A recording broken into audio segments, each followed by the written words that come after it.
Yn y bennod hon o Sut i Ddarllen, dwi'n sgwrsio efo rhywun sydd wastad wedi amgylchynu o gwmpas llyfrau, ac yn ogystal â hynny yn awdur ac yn golofnydd, Malachy Edwards. Croeso i Sut i Ddarllen, fy ngwestai arbennig heddiw, Malachy Edwards. Diolch am dy gymni, Malachy. Sut wyt ti? Dwi'n iawn, diolch. Diolch am y wahoddiad. Wel, diolch am dy amser. Dwi'n gwybod bod ti'n brysur iawn rhwng sgwennu ac yn y blaen, felly diolch o galon am fod yma. Beth am i ni gychwyn efo dy daith darllen di? Wyt ti wastad wedi bod yn darllenydd? Na. Sut i ddeud, really? For sure ne, mae rieni fi oedd nhw'n llyfrgellwyr. Okay. Felly, oedd fy nhad oedd o'n prif llyfrgellydd Bro Morgannwg. A oedd fy mam yn llyfrgellydd yn Nghaerdydd. Oedd y ddau nhw gyfarfod yn llyfrgell Fulham.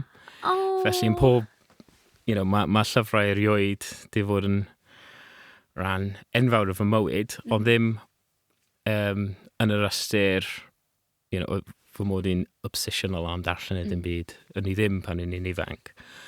Ond, oedd llyfrau'n holl bresennol hefyd.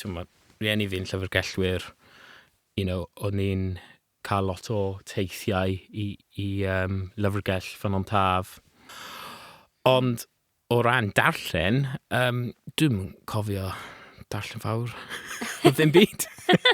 O'n i'n trafod hyn efo fy mam a dad yn dweud, ydy just cof fi, dwi jyst i anghofio.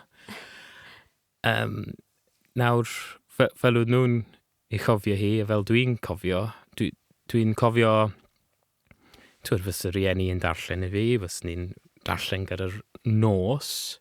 Dwi'n cofio fys ni'n mynd i gwely, darllen cwbl o tudlau yna, cyn mynd i wely. O'n i efo fatha erferion cyffredin yna. Dwi ddim yn cofio unrhyw llyfr na'r tanio fi, dwi ddim yn cofio beth oedd ni'n darllen.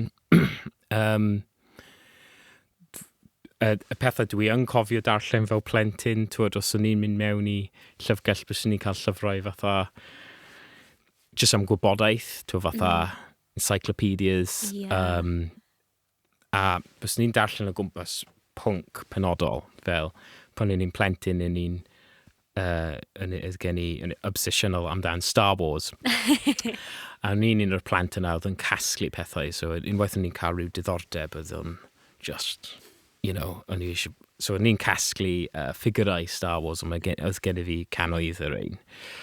A bys ni'n fel prynu llyfrau amdan Star Wars i adnabod pob cymeriad. So oedd gen i pethau fel yna ni'n darllen. Pokemon, fys ni'n darllen am stwff Pokemon fel plentyn, prynu cylchgronau am hynna. A wedyn wrth i fi hyneiddio yn harddegau, o'n i'n obsessional am sglefrfyddio, oedd hwnna'n popeth, oedd stafell wely fi just yn llunio sglefrfyddio. O'n i'n tanysgrifio i thrasher. So dyna, o'n i ddim yn darllen unrhyw beth, oedd ddim yn sglefrfyddio, oedd ddim yn cerddoriaeth, cylchgronau hip-hop, Kerrang, Rolling Stones. So ni'n darllen cylchgronau. Dim nofel, dim byd. Dim cofio, dim ffuglen. Ond dwi yn cofio dechrau siwrne mewn i darganfod o'n i'n hoffi darllen beth ni'n deud ffuglen. A'r atgof cyntaf sydd gen i really cryf o mwynhau darllen ffuglen oedd pan o'n i tua 11 oed, oedd mam yn gweithio'n llyfrgell Tongwynlais sy'n ar bwys Ffynnon Taf a eisiau mewn na am y diwrnod. Dwi'n gwybod, o'n i just pam laidd, ond y haf. A nes i cael llyfr Artemis Fowl gen yr awdur Gwyddelig. Ion Owen Colford? Dwi'n anghofio, dwi'n fod yn amser hir. Ond dwi'n cofio ystydd yna a darllen gyr y llyfr yna. Ac yn i'n meddwl, waw. So, yn i efo hynna, so ella hwnna y profiad cyntaf dwi'n cofio fel mwynhau ffuglen. Nes i dechrau darllen mwy, bys ni dweud, lefelau A. nes i gwneud llenyddiaeth Saesneg i lefel A. Oedd hwnna'n pethau ni'n dechrau cael mwy o diddordeb pryd ni. Dim ond dechrau o'n lefel A. Ond twyd, George Orwell 1984, oedd hwnna'n weddreiddiol. Margaret Atwood, cool. Handmaid's Tale, nes i wneud yma lefel A o'n i wrth fy modd gyda cyfrol yna, cyfrolau dystopaidd, Dr Faustus, nes i Lundain, nes i wylio drama. So o'n i fel, oedd o'n dechrau ymddangos bach mwy perthnasol i fi, ni'n gweld rhyw fath o glamour o gwmpas llyfrau a syniadau. Ond beth sy'n ni'n deud, nath y trwedigaeth llyfrau.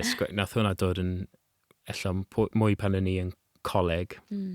O'n i'n sgwennu lot fel plentyn, ond o'n i ddim rili'n gwneud y darllen. Oedd fy nhad wastad yn annog fi cadw dyddiaduron. Felly hyn o plentyn bach o'n i'n cadw dyddiaduron ac dad eisiau fi trio mynegu fi hynna'n mwy. Felly o'n i'n gwneud hynny a o'n i'n cadw dyddiaduron o plentyn lan i oedolyn. A o'n i ddim disylweddoli nad oedd pawb yn gwneud hynny. O'n i jyst yn meddwl oedd hwn yn ti'n brwsio dy dannedd ti'n gwneud. O'n i jyst yn meddwl oedd hwn. A o'n i fel, dwi wedi fod yn sgwennu heb gwybod o'n i wedi fod yn sgwennu mewn ffordd, heb fod yn ymwybodol. Ond mae'n lot i meddwl amdano, really. A mae'n hyfryd achos mae'n swnio fel rhyw ddefod i chdi, sut i fod efo chdi ysgwennu fel ti'n deud rhywbeth ti ddim yn ymwybodol fel ti'n deud brwsio dannedd, sgwennu yn y dyddiadur, fel mae hwnna'n hyfryd yn dydi.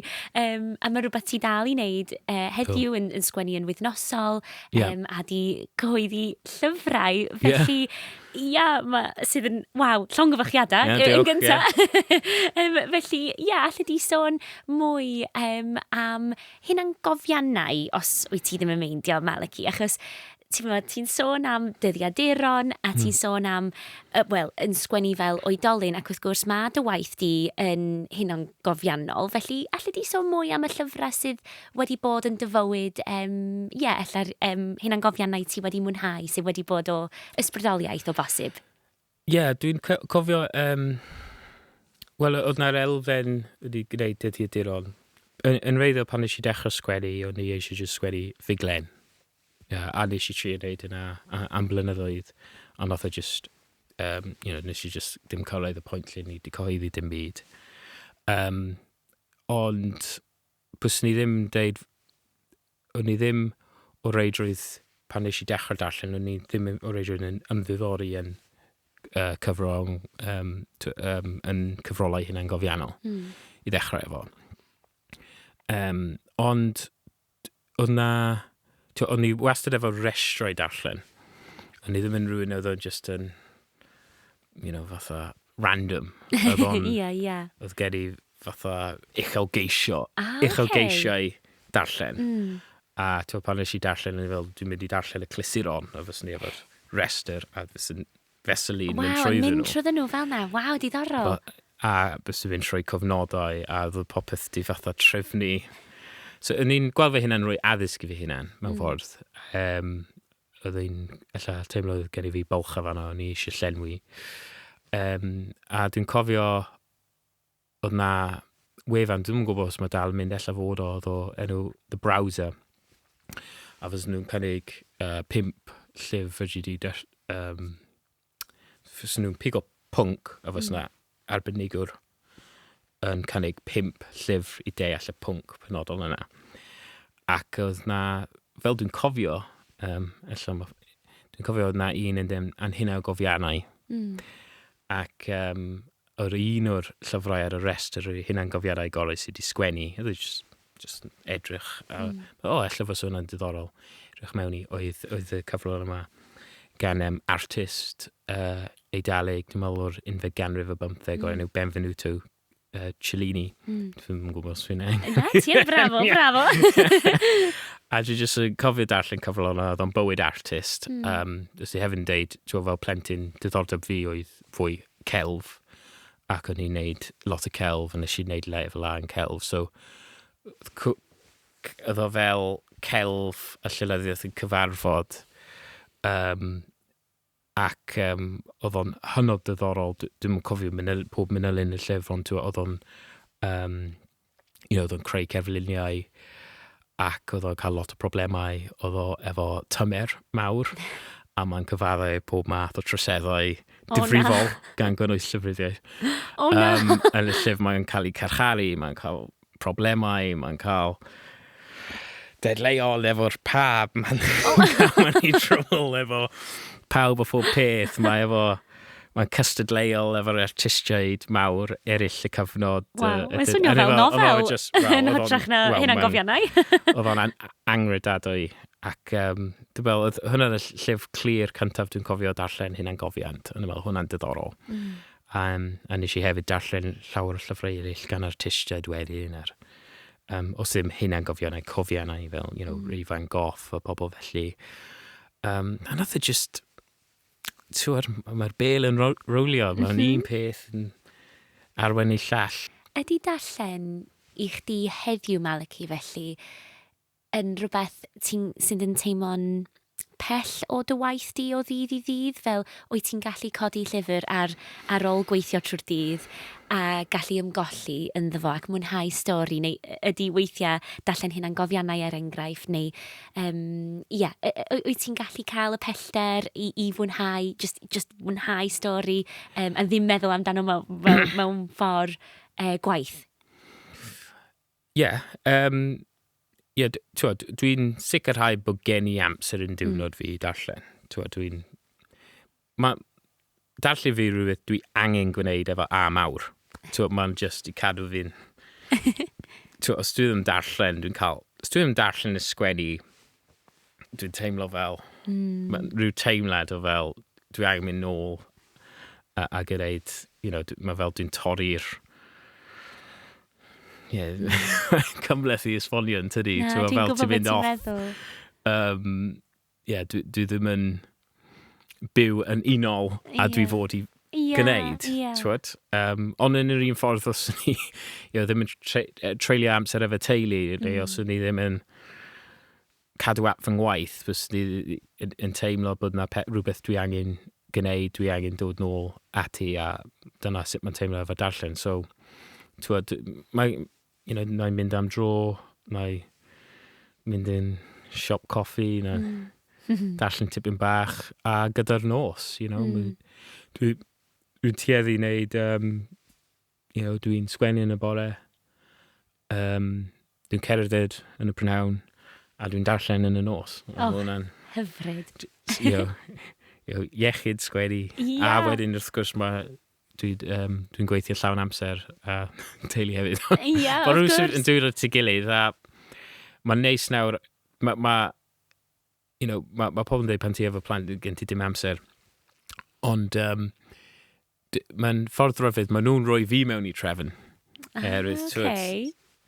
Nhw angen deffro amser penodol, wedi gwely amser penodol, ni darllen cyn nhw'n mynd i gwely, a pan nhw'n casgu na i roi'r gol ymlaen, gol a darllen ymlaen, wedyn dwi'n darllen, so mae'n rhoi fi mewn i trefn hefyd, a dwi'n teimlo fel dwi'n darllen gymaint nawr a gwyddwn ni pan o'n i'n ben fy hi, pan o'n i just fi fy ngwraig yn fflat yn Caerdydd efo dim cyfrifoldeb. Dwi'n cweit yn gwybod sut, ond dwi'n ymlacio. A hefyd, darllen i fi, dwi o fath o person, mae'n cael yn diflas i fi gwylio'r teledu, mae'n cael yn diflas i fi, lle mae rhywbeth am llyfrau, dwi'n teimlo fod fi'n cael stimulated. Fel dwi'n angen hynna, neu dwi'n teimlo bach yn diflas. Mae ddim fod teledu mor gwych dwi'n methu cyrru, mae'n actually cyferbyn. Mae'n diflas, so i fi darllen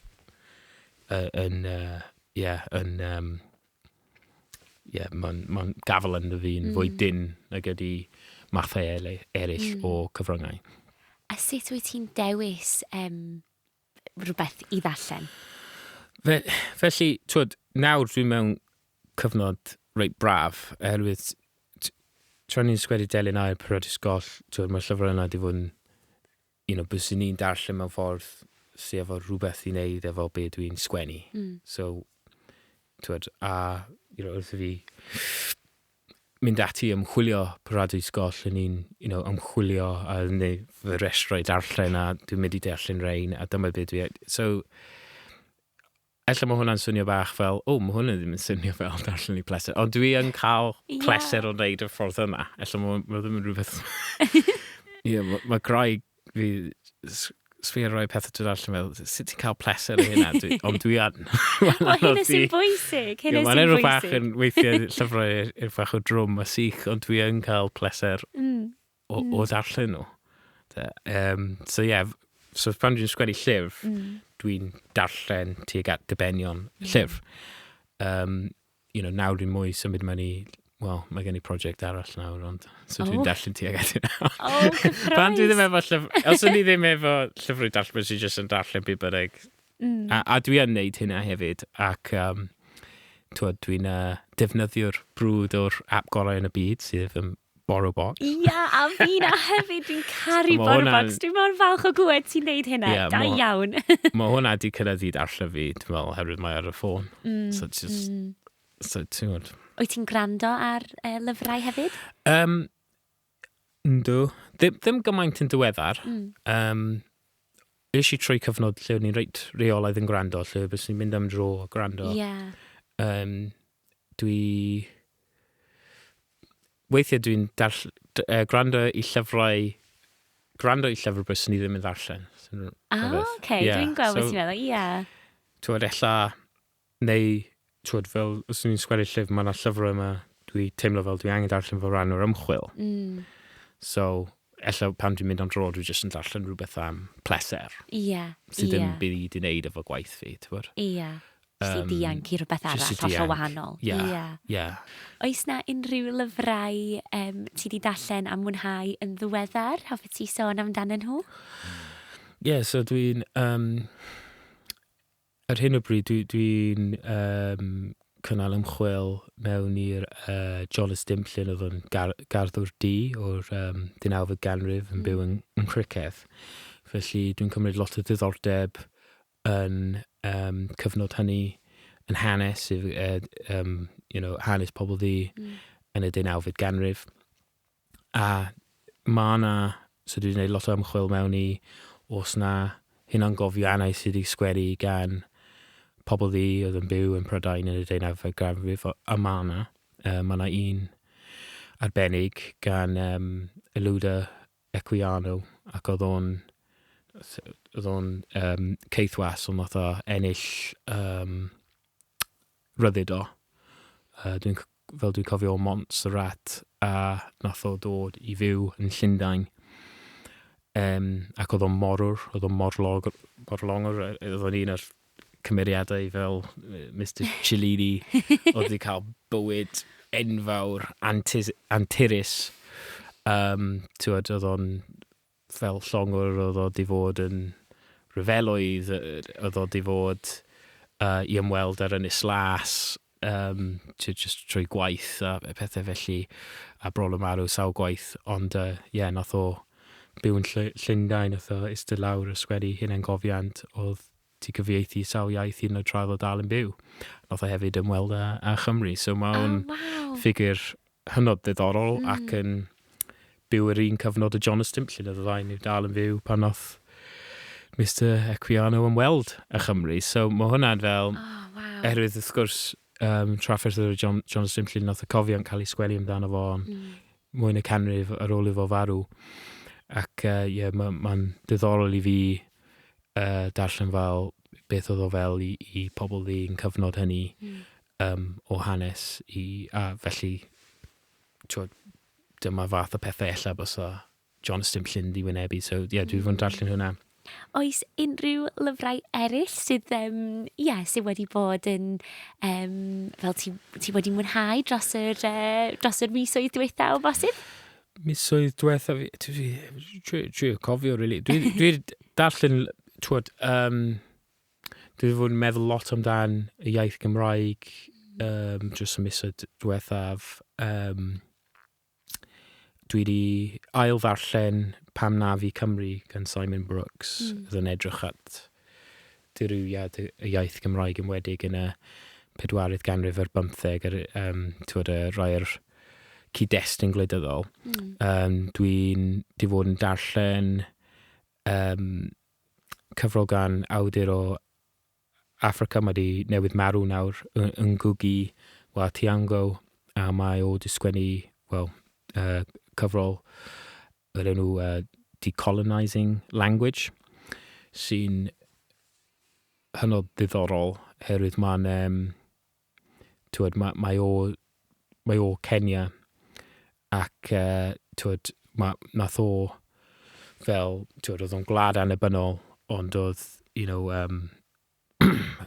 pobl ddim rili'n sgwennu yn ieithoedd brodorol Affrica, a nath o penderfynu a fel oedd o'n gweld yn fel weithred dad-drefedigaethu, nath o penderfynu sgwennu yn iaith brodorol o, sef, dwi'n meddwl, Gicu, dwi'n bron yn sicr, dwi ddim yn anganu hynna'n iawn. A nath hwnna, nath o ddod rili yn un o awduron mawr Affrica. Dwi wedi darllen sawl cyfrol efo yn cyfieithiad. A dwi'n meddwl, nath o marw eleni, dwi'n meddwl. Ac, eleni, a nath y cyfrol yma fel trithodau, casgliad trithodau fa ar athroniaeth o tuag at iaith. A mae yna llawer i ni yng Nghymru, dwi'n teimlo dysgu yn llawer o fydd ni Cymru'n allu cael o darllen cyfrol o'r fath sy'n rili osod gwneud y cysylltiad yna rhwng ieithoedd, defnyddio ieithoedd brodorol a gweld o fel gweithred o dad-drefedigaethu a fel mae o'n gweld yn rhywbeth o cadw cof cenedl, cadw cof cymuned, cadw cof pobl, a pan chi'n colli'r iaith, ti mewn ffordd yn colli. Mae'r cymdeithas honno'n colli ei chof. Diddorol iawn, so dwi'n mwynhau hwnna. Mae'n diddorol iawn i clywed am beth ti newydd ddeud am iaith yn gyffredinol, ynddo, achos da ni'n ffodus iawn bod ni'n gallu darllen pethau mewn ieithoedd gwahanol, mwy nag un iaith, yn y Gymraeg, yn Saesneg. Felly, wyt ti'n teiddi dewis, fysa ti'n deud bod ti'n mynd mwy at un iaith dros y llall, neu ydy o jyst yn dibynnu ar sut ti'n teimlo? Sut ti'n mynd at i dewis y llyfrau y ffordd yna? Eto, mae lot o fo'n cael ei penderfynu gan be dwi'n gweithio ar y pryd. Felly, dwi'n wastad yn trio darllen gymaint y llyfrau Cymraeg dwi'n gallu. Ond fel, os dwi'n fel yn chwilio Paradwys Goll, dwi'n really chwilio hanes pobl fi ac ati hanes Barbados, ac does o ddim llawer di sgwennu yn y Gymraeg. Dim eto. Wel, dwi wedi dechrau... Mae'r Restr yn dyfu, diolch byth. So hwnna'n penderfynu pethau. Oedd Delyn Aur hefyd yn gwneud lot o ddarllen amdan Iwerddon. A oedd llyfr yma, un o ffefrynnau fi, The Islander, gan Thomas o Crowan. Ac oedd hwnna di sgwennu yn Gwyddeleg yn reiddiol. A ni'n sôn, o'n i ddim yn darllen o'r mawr pan ni'n plentyn. Wel, nath gŵr yma yn y 18fed ganrif oedd o'n byw ar un o'r Great Blasket Island, bant Gorllewin Iwerddon. Oedd o dim ond i dysgu darllen pan oedd o yn 20. Ac nath o cael ei annog i sgwennu hynna'n gofiant o'i fywyd fel modd i roi ar cof a chadw hanes yr ynys a'r iaith Wyddeleg penodol oedd ganddo fo. So, i feddwl, a nath o dweud, reit, dwi'n mynd i, oedd o'n styriwr gweich, a dyna pan oedd o fel ymchwilwyr ac ati. Oedd o fel ffordd o casglu straeon gwerin mewn ffordd, fel rhan o hynna. A nath nhw annog oherwydd oedd o'n stori'r da, ond oedd o ddim yn fel, oedd o rioed really oedd o ddim yn llythrennog yn y Gwyddelig. So nath o, dysgu darllen, dysgu sgwennu, fe nath o sgwennu'r hyn a gofio, ond mae'r hyn yn gofio yn arbennig o dda. A mae hwnna hefyd yn rhoi ffydd hefyd, mae byth yn rhy hwyr i ddechrau, mae byth yn rhy hwyr i ddod at lyfrau, i dod yn obsesiynol am llyfrau. Mae'n allu dod pan ti'n 20, fel fes o wedi i fi. Mae hefyd yn allu dod i pobl yn lot hwyrach na hynny. Ac, lle mae gynnu nhw stori i ddeud. Fel, a dwi'n wrth fy modd efo cyfrol yna, sy'n just mor diddorol disgrifio bywyd yma oedd yn diflannu. Bywyd caled, ond hefyd yn just mae cymuned sy'n mor agos at ei gilydd a diwylliant mor hynod a phrydferth. Mae'n... Ond dwi jyst yn dilyn chwilfrydydd fi yn y bôn. Dwi'n ceisio darllen gymaint o lyfrau Cymraeg a dwi'n gallu hefyd. Ond, nes i dod at llenyddiaeth cyn i fi fel petai dod at really mynd amdani yn y Gymraeg. Ond oedd rhan fawr o hynna, y sylweddolyd, dwi'n darllen llyfrau yma, ond dwi'n darllen nhw gyd yn cyfieithiad. Oedd y llyfrau Dostoevsky sgwennu Rwsieg, oedd Norskard i sgwennu Norwyeg, oedd llyfrau yma sgwennu yn Almaeneg, ond dwi'n jyst yn derbyn nhw yn Saesneg, ond nid llyfrau Saesneg ydyn nhw. Ie, dwi'n gwybod. A ddo fel, dwi jyst eisiau, dwi eisiau sgwennu yn Cymraeg. Hyfryd. Dwi'n gwybod yn union beth ti'n meddwl, dwi'n teimlo fel na, fel rhywun sydd yn hoff iawn o ddarllen llyfrau sydd wedi cael ei sgwennu mewn ieithoedd gwahanol, ond wrth gwrs fel arfer yn mynd atyn nhw trwy'r iaith Saesneg fel arfer. Dwi'n caru be nes i ddeud am stori y llyfr yma, The Islander. Mae'n atgoffa fi mewn ffordd bach o fy nain i, achos doedd fy neiniaeth ddim yn gallu sgwennu neu darllen, ond nath fy nain llwyddo i ddysgu ei hun chydig bach i ddarllen erbyn iddi hi fod yn ei 40, 50 o fasif. So dwi wrth fy modd efo fe dedys di am di oedd byth yn rhy hwyr i ddysgu darllen ac i fwynhau darllen. Dwi'n caru hwnna. Dwi eisiau gwybod, oes gen ti hoff awduron? Achos ti'n darllen llawer iawn o bethau, ond oes na awdur neu awduron pan ti'n gweld bod na waith newydd ar y ffordd a ti methu disgwyl i ddarllen o? Mae'n anodd ddeud. Gwestiwn mawr. Wel, dwi'n yn y Gymraeg, dwi wrth fy modd efo Jerry Hunter. Dewis da. Dwi'n cofio darllen y Fro Dywyll, o'n i just fel, waw. Mae rhywbeth y cyfuniad yna i fi o fatha, nofel, ffuglen, ond hefyd hanesyddol, mae'n rhyw cyfuniad yna ni wrth fy modd gyda. Dwi rioed di hoffi nofelau hanesyddol. Fatha niche penodol yna dwi'n hoffi. Dwi'n fel yn y Gymraeg yn ni wrth fy modd efo sgithiau gan Gwyneb Gwilym oedd amdan hanes John Davies yn Mallwyd. So unrhyw beth fel na, stwff hanesyddol. Mae'n anodd.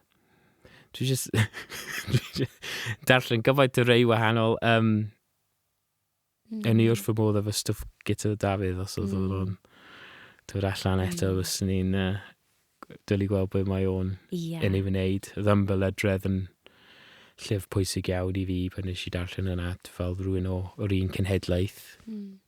A fi, dwi'n wastad yn cadw llygad ar stwff Fflir Dafydd. O'n i'n wrth fy modd efo'r cyfrol yma llwy'r ganiadau.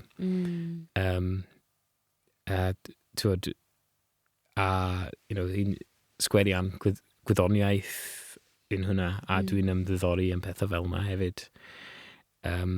Enwedig, os dwi jyst yn darllen yn pleser, dwi'n really hoffi darllen pethau sydd fel petai tu hwnt i brofiadau fi, neu efo dim byd i wneud efo fy ngwaith. So, gwyddoniaeth yn diddorol, dwi ddim yn rhywun dyniaethau nid gwyddorau, felly, so, fel unrhyw beth sy'n efo rhyw, wedd fel na arni. Ond dwi'n just hoffi roi tro bob math o llyfrau, really. Ac llygad, dwi'n fas yn hoffi'r newydd. Felly, os mae'n rhyw awdur a awdurus newydd, dwi'n edrych mlaen darllen cyfrol Peredur Glyn. Fawrwol mae hwnna ar y silff. Dwi efo cwpl ar y Restr darllen, dwi eisiau mynd ati. Mae swnio fel dy Restr darllen di, mor ddifyr. Dwi eisiau gweld y Restr o'r, fel ti'n deud, wyt ti'n ticio fel bob tro, wyt ti'n cadw y Restr a wedyn yn fel neu roi llinell trwyddo fo ar ôl dim ond pan dwi'n gwneud ymchwil am llyfr. Fel nawr, dwi just darllen beth bellach. Dwi wedi dechrau Kate Roberts Te yn y Grig ar y bryd. Hyfryd. Dwi eisiau mynd nôl a tri a gwneud mwy o'r llyfrau clasurol yn y Gymraeg. Nes i gwneud Cysgod y Grymon ella 6 mis yn ôl. Dwi jyst eisiau parhau fel yna. Dwi eisiau rhoi tro eto ar Daniel Owen. Dwi'n falch o glywed hynna fel rhywun o'r un dre na fo. Da iawn. Hyfryd. Diolch o galon i chdi am y sgwrs. Dwi wedi mwynhau gymaint, a mwy na hynny, dwi wir wedi gael fy ysbrydoli. Mae jyst di bod yn bleser i siarad efo chdi. Diolch o galon am rannu'r holl lyfrau. Mae fy Restr i wedi mynd yn hirach, felly diolch yn fawr iawn i chdi am hynna, Malachy. Ond mwy na hynna, diolch am digymni ar sut i ddarllen. Gwych. Diolch. Diolch yn fawr iawn am wrando ar y bennod hon o Sut i Ddarllen. Mae penodau eraill y gyffres ar gael yn y llefydd arferol i gyd. A chofiwch bod y llyfrau da ni wedi trafod ar gael yn eich siop lyfrau leol.